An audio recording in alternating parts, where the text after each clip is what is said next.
മുഖ്യമന്ത്രിയായി ചുമതലയേറ്റ ശേഷം ജോസഫ് വിജയ് കോട്ടയിൽ, അതായത് ഫോർട്ട് സെന്റ് ജോർജ് കോട്ടയിൽ ആദ്യമായി ദേശീയ പതാക ഉയർത്തിയ ചരിത്രപ്രധാനമായ ചടങ്ങിൽ നിന്നുള്ള ദൃശ്യങ്ങളാണ് ഇന്നത്തെ വീഡിയോയിൽ. 80ാമത്തെ സ്വാതന്ത്ര്യ ദിന ആഘോഷങ്ങളിൽ പങ്കാളിയാകാൻ പ്രമുഖ താരവും പ്രമുഖ നടിയുമായ തൃഷ കൃഷ്ണനും എത്തിയിരുന്നു. ചടങ്ങിൽ മുൻനിരയിൽ മുഖ്യമന്ത്രി വിജയിൻ്റെ മാതാപിതാക്കളായ എസ്.എ. ചന്ദ്രശേഖരനും ശോഭയ്ക്കും ഒപ്പമാണ് തൃഷ ഇരുന്നിരുന്നത്. പരേഡിനിടെ CM വിജയെ തൃഷ സല്യൂട്ട് ചെയ്യുന്ന മനോഹരമായ നിമിഷവും സോഷ്യൽ മീഡിയയിൽ വൈറലായി കൊണ്ടിരിക്കുകയാണ്. അടുത്തിടെ പലവിധ രാഷ്ട്രീയ സിനിമാ വിവാദങ്ങൾ പുകയുന്ന പശ്ചാത്തലത്തിലും വിജയിൻ്റെ കുടുംബത്തോടൊപ്പം ഔദ്യോഗിക ചടങ്ങിൽ പങ്കെടുത്ത തൃഷയുടെ സാന്നിധ്യം ആരാധകർക്കിടയിലും രാഷ്ട്രീയ വൃത്തങ്ങളിലും വലിയ ചർച്ചയായി മാറിയിട്ടുണ്ട്.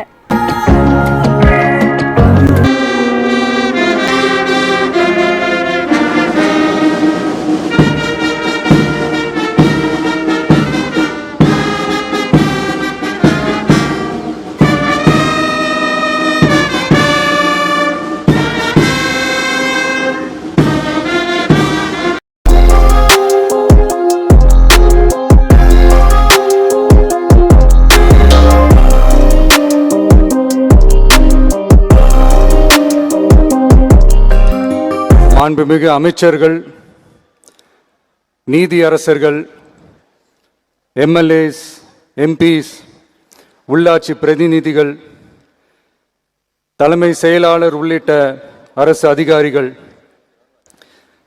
நம்ம தாய்நாட்டின் சுதந்திர போராட்டத்தில் பங்கேற்று இன்னைக்கும் வாழ்ந்துட்டு இருக்கிற தியாகிகள், தற்போது குடும்ப ஓய்வூதியம் பெற்று வரும் சுதந்திர போராட்ட தியாகிகளின் வாரிசுதாரர்கள், DGP உள்ளிட்ட அனைத்து காவல்துறை அதிகாரிகள், முப்படைகளை சேர்ந்த அலுவலர்கள், வீரர்கள், சிறப்பு விருந்தினர்கள், இன்னைக்கு இந்த சுதந்திர தினத்தில் கோட்டையில் கொடியேற்றுறத பார்க்க வந்திருக்கிற பொதுமக்களுக்கும்,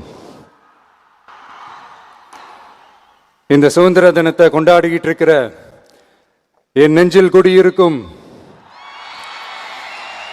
தமிழக மக்களுக்கும், மாணவ மாணவிகளுக்கும் அனைவருக்கும் என்னுடைய சுதந்திர தின நல்வாழ்த்துக்கள், என்னுடைய வணக்கத்தையும் தெரிவிச்சுக்கிறேன். தங்களுடைய உயிரை, உடமைய, வாழ்க்கைய எல்லாம் இழந்துட்டு நமக்காக சுதந்திரம் வாங்கி கொடுத்த நம்ம சுதந்திர போராட்ட தியாகிகள்